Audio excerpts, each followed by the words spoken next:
Hello everyone. आज के इस वीडियो में हम बात करने वाले हैं इंट्रोडक्शन टू डिफेंसिव सिक्योरिटी वाले नाम के रूम के ऊपर।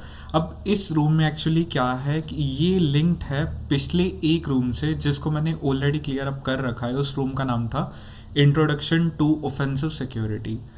अगर आपको साइबर सिक्योरिटी में ऑफेंसिव साइड पता चल गई है तो इसकी एक साइड और भी है जिसको हम बोलते हैं डिफेंसिव सिक्योरिटी। तो इस रूम में हम उसी साइड को चेकआउट करने वाले हैं। आपको क्या करना होगा, आपको tryhackme.com पे जाना है, आपको लर्न पे जाना है एंड देन आपको सर्च करना है इंट्रोडक्शन टू डिफेंसिव सिक्योरिटी। तो टास्क 1 पे चलते हैं, डायरेक्टली देखते हैं कि हमें क्या चीज़ बताता है। Offensive security focuses on one thing, breaking into systems. Offensive security वाली जो साइड है वो किस चीज़ पे ध्यान देती है? सिस्टम्स को ब्रेक करने पे, बेसिकली डायरेक्टली उनको हैक करने पे। Breaking into systems might be achieved through exploiting bugs, abusing insecure setups, and taking advantage of unenforced access control policies, among other things. अब अगर आपको किसी भी सिस्टम को हैक करना है, उसमें इलीगली भी अगर आपको ब्रेक करना है, तो आप किस तरीके से कर सकते हो? आप बग्स को एक्सप्लॉइट करोगे। जिस तरीके से उसमें सेटअप लगाया गया है उसमें अगर कोई भी इनसिक्योर पॉलिसीज़ है आप उसको हैक करने का ट्राई आउट करोगे। अगर कोई एक्सेस कंट्रोल पॉलिसीज़ में दिक्कत है आप उसका एडवांटेज लेने का इस्तेमाल करोगे। और इसके अलावा भी कई तरीके हो सकते हैं। अब जो रेड टीम्स होती हैं या फिर पेनिट्रेशन टेस्टर्स होते हैं वो ऑफेंसिव सिक्योरिटी के अंदर आते हैं। बट जो इसके दूसरी साइड है वो है defensive security. Defensive security is somewhat the opposite of offensive security. जो चीज़ ऑफेंसिव सिक्योरिटी से होती है उसके बिल्कुल अपोजिट है हमारे पास डिफेंसिव सिक्योरिटी। यहाँ के मेन जो टास्क है वो दो हैं। वो कौन से हैं? पहला, प्रिवेंटिंग इंट्रूजन्स फ्रॉम अकरिंग। बाहर से अगर कोई अटैक हो रहा है तो उसको बचाना है हमें, उसको रोकना है हमें। Detecting intrusions when they occur and responding properly. अगर कोई अटैक बाहर से हो रहा है तो उसको हमें डिटेक्ट करना है एंड उस इंट्रूजन अटैक के हिसाब से हमें उसको रिस्पोंड भी करना है। एंड इसके लिए कौन सी टीम्स एग्जिस्ट करती हैं? इसके लिए टीम्स एग्जिस्ट करती हैं blue team. Blue teams are part of the defensive security landscape. Some of the task that are related to defensive security includes. अब यहाँ पे कुछ टास्क बताए गए हैं जो कि डिफेंसिव सिक्योरिटी के अंदर आते हैं।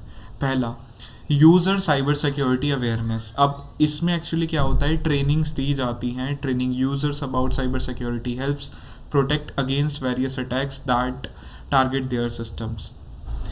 ब्लू टीमिंग में या डिफेंसिव सिक्योरिटी वाली साइड में जो टास्क है उसमें से पहला है साइबर सिक्योरिटी से रिलेटेड अवेयरनेस को बढ़ाना। यूज़र्स को ट्रेन किया जाता है, टीचर्स को ट्रेन किया जाता है, इवन कि ट्रेनर्स को भी ट्रेन किया जाता है ताकि वो हैक ना हो पाएँ, या फिर अगर उनके सिस्टम पे अटैक होता है तो वो बच कैसे सकते हैं। नेक्स्ट है documenting and managing assets. We need to know the types of systems and devices that we have to manage and protect properly. हमें डॉक्यूमेंटेशन करना पड़ता है, हमें जानना पड़ता है कि आखिर हम किस टाइप के सिस्टम्स को बचा रहे हैं। ठीक है, हम उसको किस तरीके से बचाएंगे, कौन से डिवाइसेस का इस्तेमाल किया जा रहा है, उस सबको डॉक्यूमेंट करना, उनको लिखना, उनको मैनेज करना उन एसेट्स को। अगर आपको एसेट का मीनिंग नहीं पता तो आप यहाँ पे ये समझ सकते हो कि वो चीज़ें जिनसे एक स्पेसिफिक कंपनी को फ़ायदा होता है। नेक्स्ट है अपडेटिंग एंड पैचिंग सिस्टम। जितने भी हमारे कंप्यूटर्स होते हैं, सर्वर्स होते हैं, नेटवर्क डिवाइसेस होते हैं, उन सबको ओवर द टाइम हमें अपडेट करने की ज़रूरत होती है। अपडेट हम किस लिए करते हैं? ताकि उसमें जो भी वल्नरेबिलिटीज़ है उनको पैच किया जा सके, उनकी वीकनेसेस को फिक्स किया जा सके। नेक्स्ट हमें क्या टास्क बता रखा है? Setting up preventative security devices. Okay, तो कुछ डिवाइसेस होते हैं वो आपके नेटवर्किंग में आते हैं, सर्वर्स के साथ हम अलग डिवाइसेस का इस्तेमाल किया जा सकता है उनका, ताकि हम उनको बचा सके। किस तरीके से? आईपीएस सिस्टम्स होते हैं जिनको हम बोलते हैं intrusion prevention systems. And firewalls भी हमारे पास एग्जिस्ट करती हैं। जो फायरवॉल्स होती है ये ट्रैक करती हैं कि नेटवर्क ट्रैफिक में क्या चीज़ आ रही है या क्या चीज़ जा रही है। ठीक है, तो फायरवॉल का इस तरीके से इस्तेमाल किया जा सकता है। देन नेक्स्ट है हमारे पास आईपीएस। आईपीएस क्या करता है? वो नेटवर्क ट्रैफिक को ब्लॉक करता है, या फिर वो ये भी चेक करता है कि जिस टाइप के अटैक हो रहे हैं उनके सिग्नेचर्स को वो चेक करता है। नेक्स्ट है हमारे पास setting up logging and monitoring devices. देखो, अब लॉगिंग एंड मॉनिटरिंग डिवाइसेस में क्या होता है कि मान के चलो कि अगर आपके पास कोई मैलिशियस एक्टिविटीज़ हो रही हैं या इंट्रूजन्स हो रहे हैं, तो आपको उनको लॉग तो करना पड़ेगा। आपके नेटवर्क पे आपको पता तो हो कि कौन कौन सी एक्टिविटीज़ हो रही हैं। अगर कोई नया अनऑथराइज्ड डिवाइस आपके नेटवर्क पे आ रहा है तो आपको पता तो हो। तो इस टाइप की चीज़ों को डिटेक्ट करने के लिए, लॉक करने के लिए हम डिवाइसेस को सेटअप करते हैं, जिनको हम यहाँ पे क्या बोल रहे हैं, setting up logging and monitoring devices. ये भी एक तरीके का टास्क है जो कि डिफेंसिव साइड पर किया जाता है। There is much more to defensive security and the list only covers a few common topics. तो जो अभी हमने ऊपर टॉपिक्स के नाम पढ़े, ये क्या है, ये बहुत ही लिमिटेड है। डिफेंसिव सिक्योरिटी के अंदर बहुत सारी चीज़ें एग्जिस्ट करती हैं। इस रूम में हम क्या चीज़ जानेंगे, इस रूम में हम जानेंगे एसओसी, जिसको हम बोलते हैं सिक्योरिटी ऑपरेशन सेंटर। इसके बाद हम जानेंगे threat intelligence, digital forensics and incident response, जिसको हम DFIR भी बोलते हैं। एंड लास्ट पोर्शन है मैलवेयर एनालिसिस। तो एक क्वेश्चन पूछा गया है कि कौन सी टीम फोकस करती है डिफेंसिव सिक्योरिटी की साइड पे।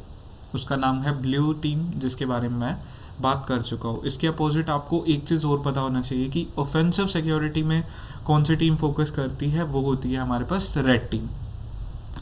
तो टास्क 1 हमारे पास इतना था। देन हम चलते हैं टास्क 2 पे। अगर आप देखोगे ना, इस रूम में मेनली थ्योरी ही है। In the task 2 we will cover 2 main topics related to defensive security. अब ये 2 टॉपिक्स कौन से हैं? सिक्योरिटी ऑपरेशन सेंटर, जिसको हम एसओसी भी बोलते हैं। एसओसी के अंदर हमारे पास थ्रेट इंटेलिजेंस आता है।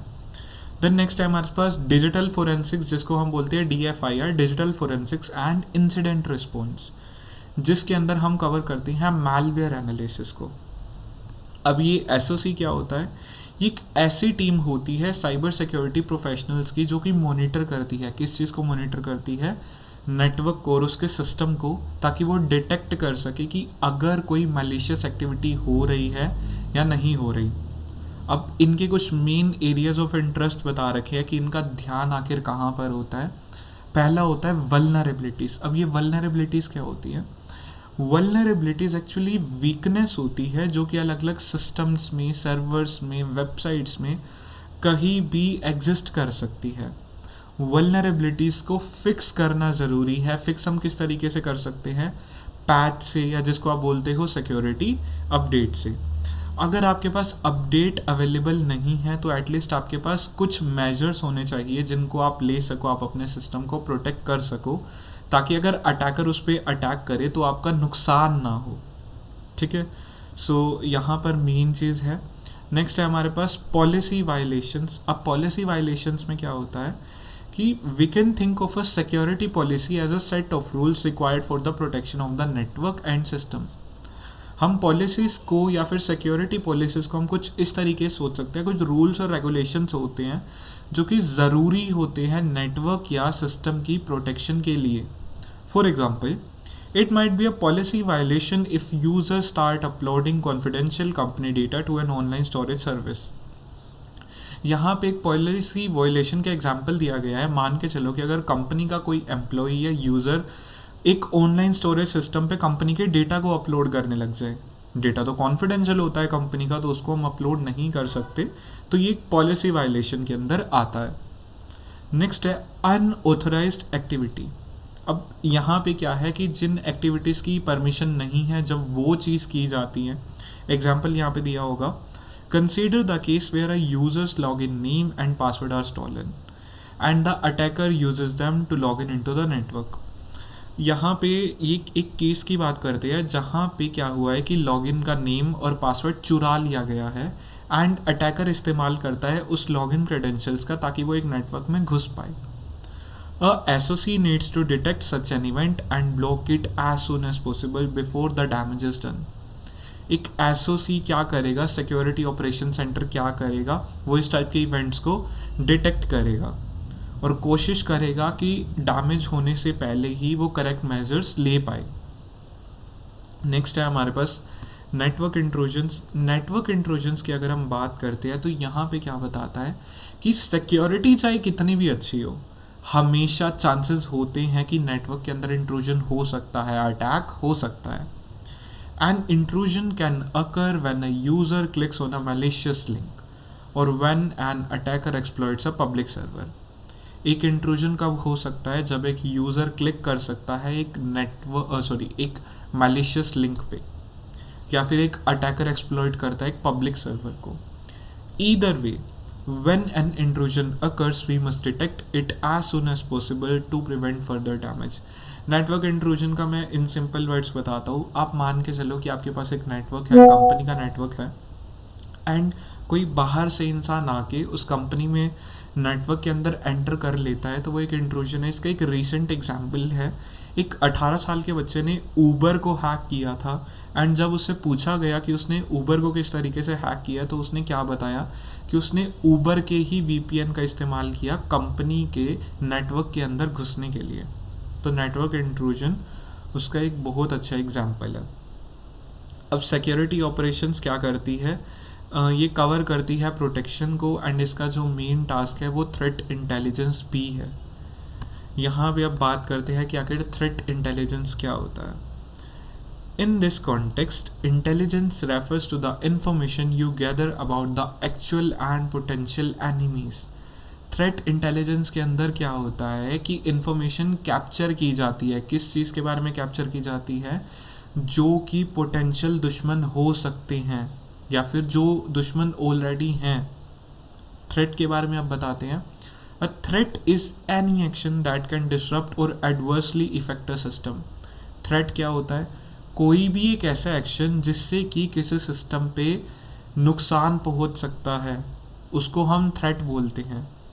Threat intelligence aims to gather information to help the company better prepare against potential adversaries। Threat intelligence का काम क्या होता है? थ्रेट इंटेलिजेंस का मेन काम होता है कि वो इंफॉर्मेशन कैप्चर करे ताकि कंपनी पे जो भी पोटेंशियल अटैक हो सके वो उसके अगेंस्ट तैयार रहे। The purpose would be to achieve a threat informed defense. Different companies have different adversaries. Some adversaries might seek to steal customer data from a mobile operator.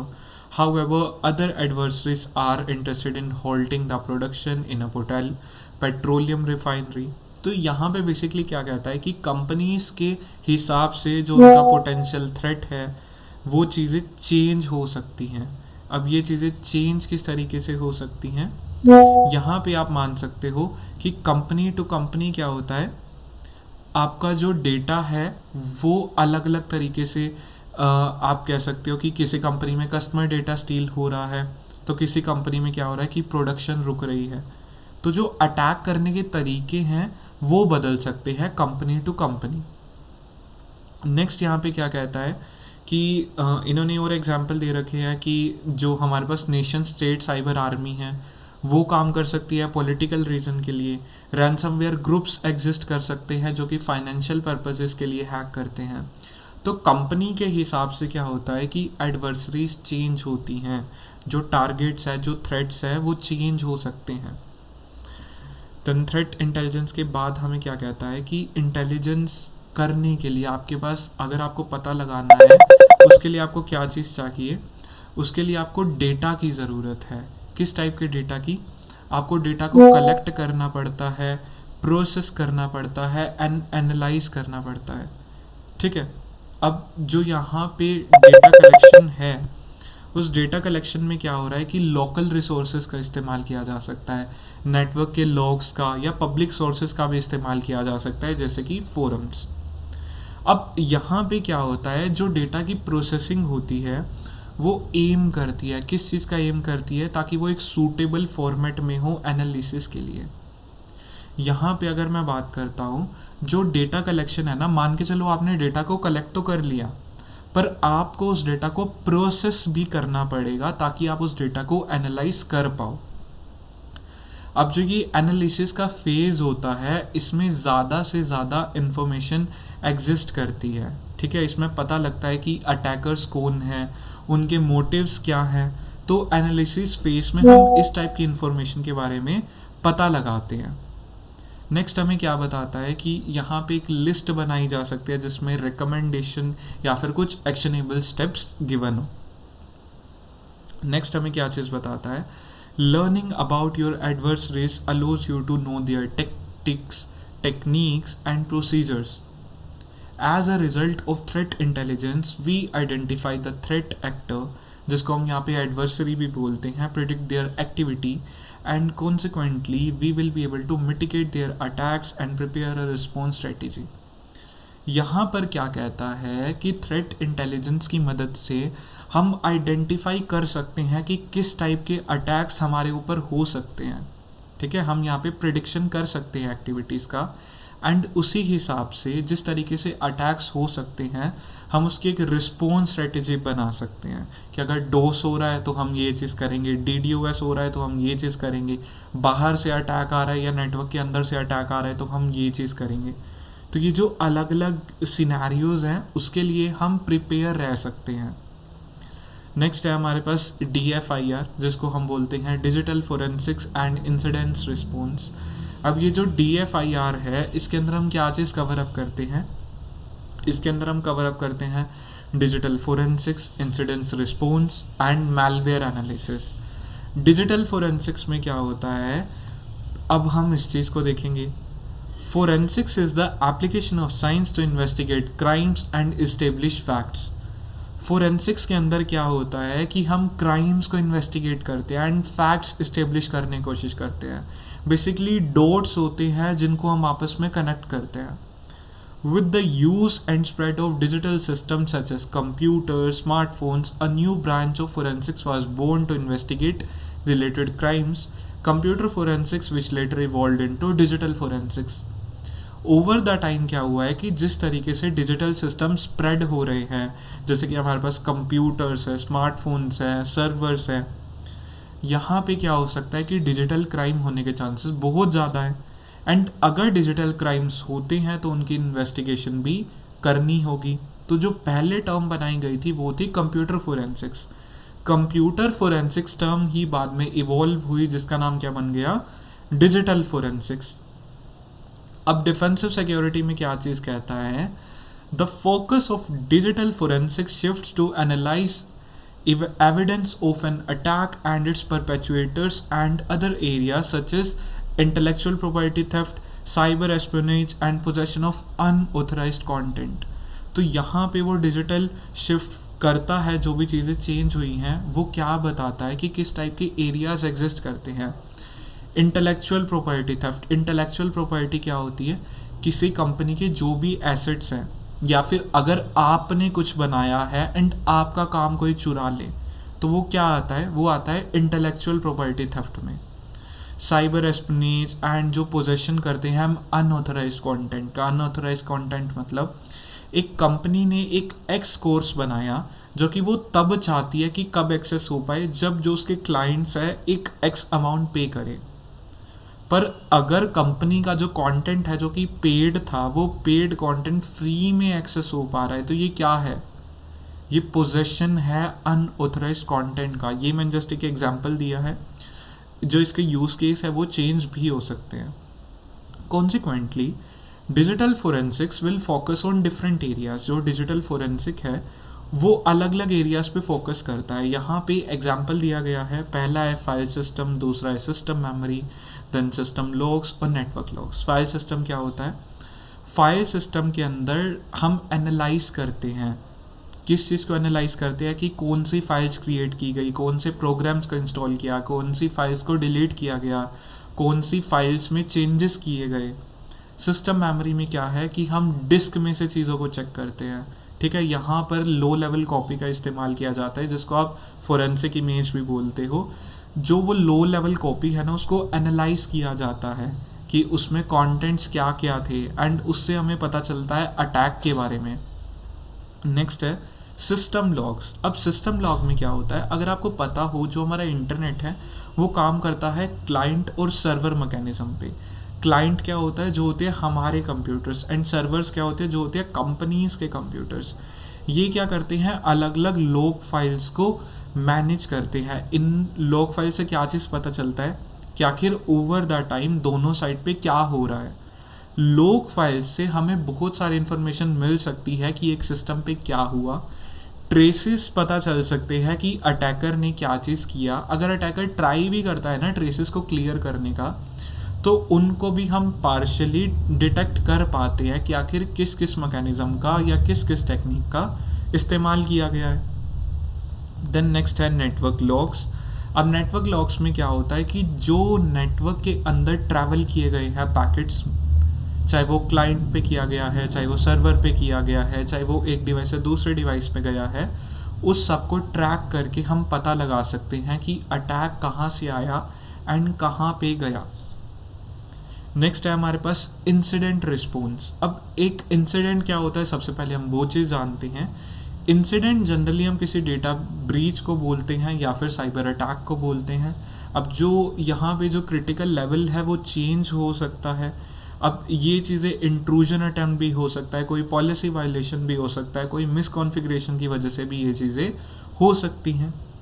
यहाँ पर एग्जांपल दिया गया है साइबर अटैक का, जिसमें एक अटैकर क्या कर सकता है, एक सिस्टम को इनएक्सेसिबल बना सकता है, डीफेस कर सकता है किसी पब्लिक वेबसाइट को, या फिर डेटा ब्रीच कर सकता है, कंपनी के डेटा को चुरा सकता है।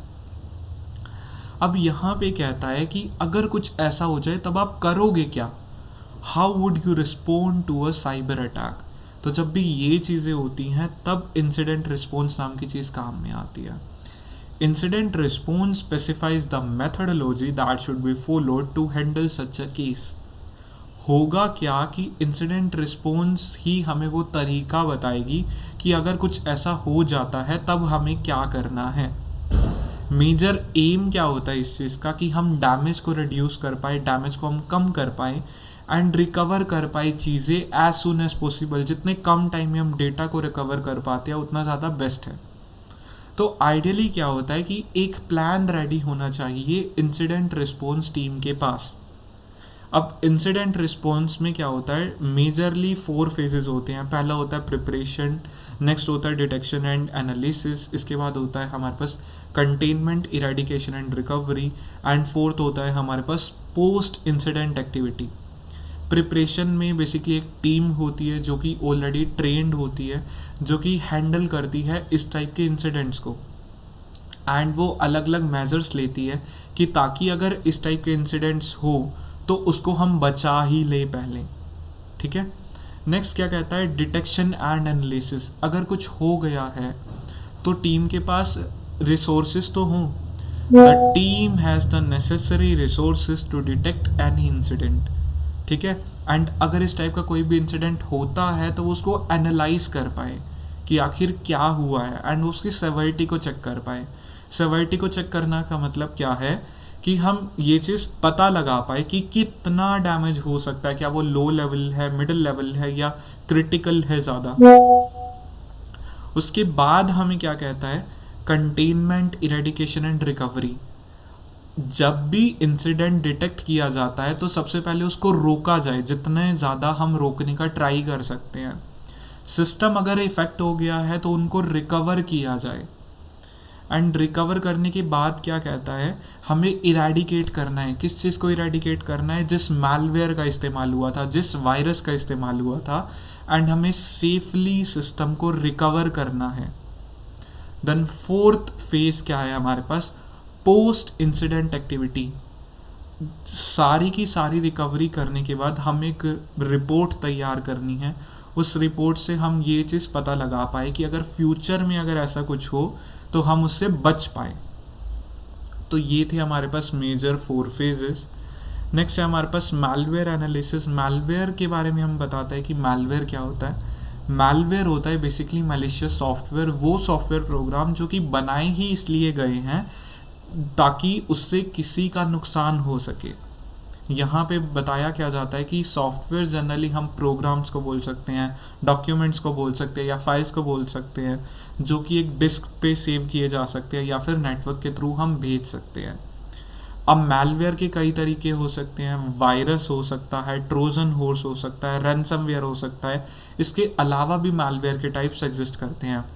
वायरस क्या है, ये बेसिकली एक पीस ऑफ प्रोग्राम होता है या फिर पीस ऑफ कोड है जो कि खुद को दूसरे प्रोग्राम से अटैच कर सकता है, एंड ये एक कंप्यूटर से दूसरे कंप्यूटर में फैल सकता है, फाइल्स को चेंज कर सकता है, जो ऑलरेडी फाइल्स है उनको डिलीट कर सकता है, डेटा को ओवरराइट कर सकता है। बेसिकली ये कंप्यूटर को क्या करेगा, ये उसको स्लो करता जाएगा एंड एट द एंड वो उसको अनयूजेबल बना देगा। ट्रोजन हॉर्स क्या करता है, ये एक ऐसा प्रोग्राम है जो कि दिखाता तो है कि मैं ये काम करने आया हूँ, बट ये बैक एंड में कुछ और करता रहता है। फॉर एग्जांपल विक्टिम को ऐसा लग रहा हो कि वो एक वीडियो प्लेयर को डाउनलोड कर रहा है, ठीक है, बट बैक एंड पे क्या हो रहा हो कि वो वीडियो प्लेयर को जैसे ही आपने रन किया वो आपके डेटा चुरा के कहीं और भेज रहा है, या फिर वो आपकी सारी एक्टिविटीज़ को ट्रैक कर रहा है। देन नेक्स्ट है हमारे पास रैंसमवेयर। रैंसमवेयर क्या होता है, ये एक मैलिशियस प्रोग्राम है जो कि इनक्रिप्ट कर देता है यूज़र्स की फाइल्स को। मिस्टर रोबोट में भी आपने देखा होगा कि एफ सोसाइटी क्या करती है, वो बैंक के सारे डेटा को एनक्रिप्ट कर देती है। देन वो कंपनी को कहती है कि आप इतने पैसे पे करो तभी हम आपका डेटा रिलीज़ करेंगे या फिर डीक्रिप्ट करेंगे।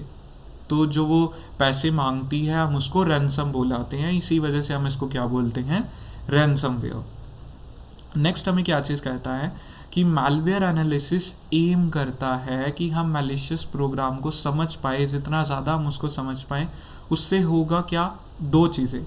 पहला स्टैटिक एनालिसिस किया जाता है। स्टैटिक एनालिसिस किस तरीके से किया जाता है, it works by inspecting the malicious program without running it, ठीक है। इसमें क्या है कि हमारे पास ना लैंग्वेज की ज़्यादा से ज़्यादा नॉलेज होनी चाहिए, जनरली असेंबली लैंग्वेज के बारे में पता होना चाहिए, या फिर आपके जो कंप्यूटर फंडामेंटल इंस्ट्रक्शन है वो आपको क्लियर होने चाहिए। देखो स्टैटिक एनालिसिस में क्या है कि मैलवेयर प्रोग्राम को हम रन नहीं कर रहे, उसके बिना ही हम उसको इंस्पेक्ट कर रहे हैं। देन नेक्स्ट है डायनामिक एनालिसिस। अब इसके अंदर क्या होता है कि मैलवेयर को हम रन करते हैं, आप वर्चुअल मशीन में रन कर सकते हो, या फिर आप लैब्स में रन कर सकते हो, या फिर आप एक कंट्रोल्ड इन्वायरमेंट में मैलवेयर को रन करते हो, एंड आप ऑब्जर्व करते हो मैलवेयर के बिहेवियर को कि जब ये मैलवेयर चलता है तो आखिर होता क्या है। तो ये पीस ऑफ इंफॉर्मेशन बहुत ज़्यादा थी, आप इसको रिवाइज कर सकते हो इस रूम में जाके, बट अगर आपको कोई भी डाउट्स हो आप पूछ सकते हो। यहाँ पर हम कुछ क्वेश्चंस देखते हैं। What would you call a team of cybersecurity professionals that monitors a network and its systems for malicious events?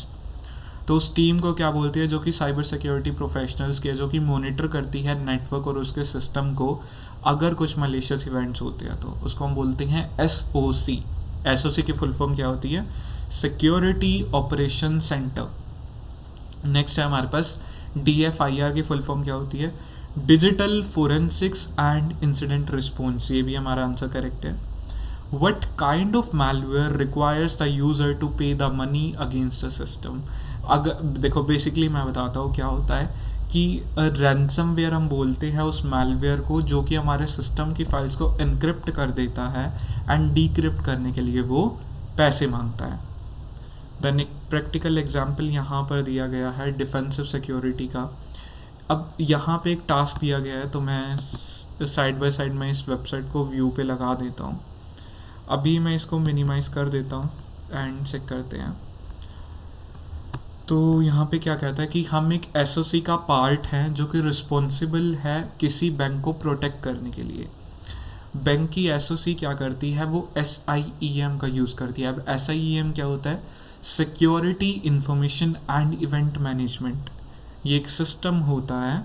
अब SIEM क्या करता है, ये कैप्चर करता है सिक्योरिटी रिलेटेड इन्फॉर्मेशन या फिर जो आपके इवेंट्स होते हैं जो कि अलग अलग सोर्सेज से आ रहे हैं एंड प्रेजेंट करता है सारी चीज़ों को एक ही सिस्टम पे। For instance you would be notified if there is a failed login attempt, या फिर एक लॉगिन अटेम्प्ट अगर किसी तीसरी लोकेशन से हुआ है या कहीं बाहर से हुआ है तो उसको भी ये रिपोर्ट करता है, ठीक है। तो इसके अंदर हम क्या करेंगे, हम चेकआउट करेंगे इस साइट पे इन चीज़ों को। एक SIEM डिटेक्ट कर सकता है अनयूजुअल बिहेवियर को भी, कि यूज़र की जो लॉगिन टाइमिंग है वो 12 बजे से 2 बजे तक होनी चाहिए पर यूज़र 3 बजे लॉगिन कर रहा है। तो जो लॉगिन वाली चीज़ें हैं वो भी SIEM चेक कर सकता है कि वर्किंग आवर्स के बाद अगर लॉगिन हो रहा है या नहीं हो रहा है, या अगर कोई और एक्टिविटी हो रही है। तो इस एक्सरसाइज में हमें क्या बताता है, in this exercise we will interact with the SIEM to monitor the different events on our network and systems in real time। तो यहाँ पे क्या कहता है कि हम एक SIEM के साथ इंटरैक्ट करेंगे एंड हम पता लगाएंगे कि रियल टाइम में क्या हो रहा है। Some of the events are typical and harmless. अब कुछ इवेंट्स तो हार्मलेस होंगे, बट कुछ जो इवेंट्स है वो ऐसे हो सकते हैं जहाँ पे इंटरवेंशन की ज़रूरत है। एंड यहाँ पे हमें क्या करना है, हमें जो इवेंट्स को एज अ रेड फ्लैग किया गया है, हमें उनको ध्यान से देखना है एंड चेक करना है कि आगे हम क्या कर सकते हैं, हमें उसकी इंस्पेक्शन करनी है। तो नेक्स्ट हमें क्या कहता है कि we want to learn more about the suspicious activity. तो जो भी एक्टिविटीज़ या इवेंट्स हो रहे हैं हमें उनको चेक करना है। The suspicious event might have triggered by an event such as local user और अ लोकल कंप्यूटर और अ रिमोट IP एड्रेस। जो ये सस्पिशियस इवेंट है वो हमारे कंप्यूटर से भी हो सकता है या फिर एक रिमोट लोकेशन से भी हो सकता है। अब to send and receive postal mail you need a physical address. Similarly you need an IP address to send and receive data over the internet.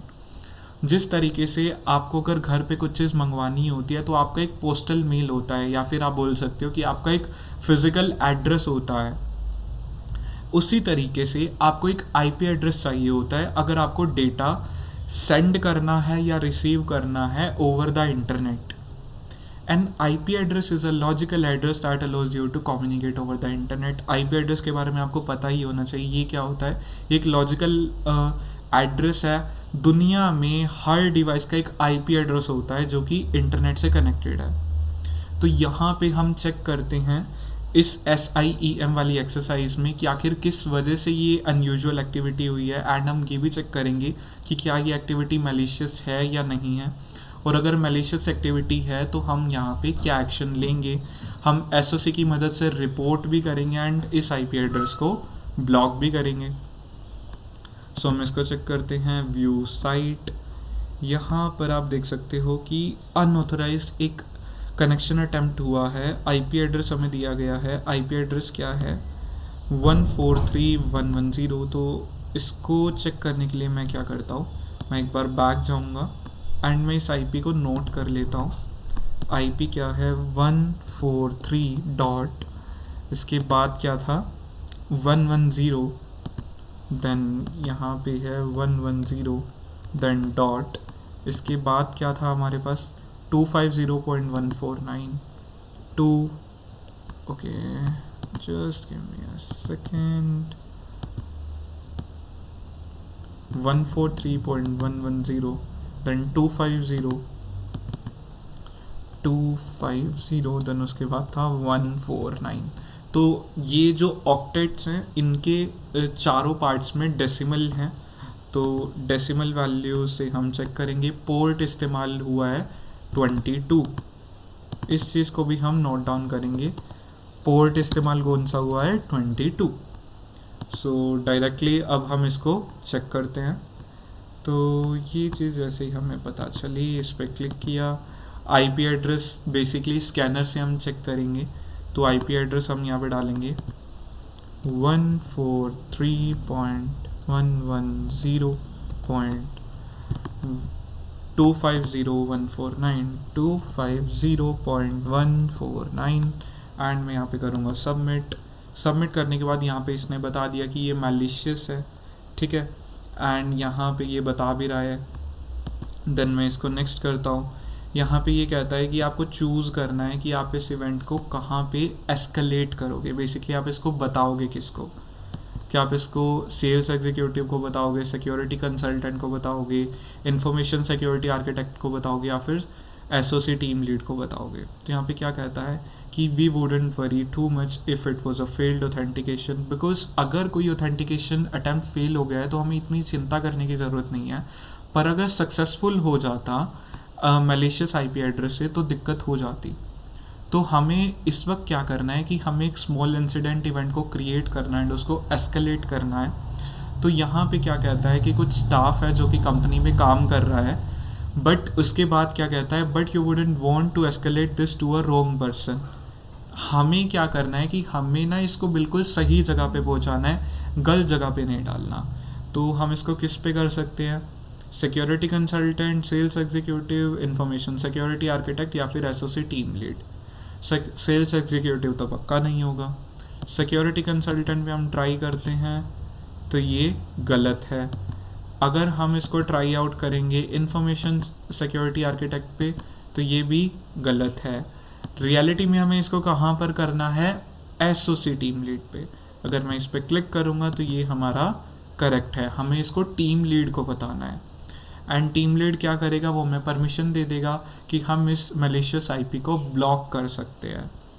तो जो हमारा आईपी था अब हम उसको ब्लॉक करेंगे। आईपी क्या था हमारा 143.110.250.149 एंड ब्लॉक आईपी एड्रेस पे क्लिक करेंगे एंड इसको हमने ब्लॉक कर दिया। हमारे पास फ्लैग आ चुका है THM थ्रेड ब्लॉक्ड। इस पर हम क्लिक करेंगे तो ये रूम हमारा कंप्लीट हो जाएगा।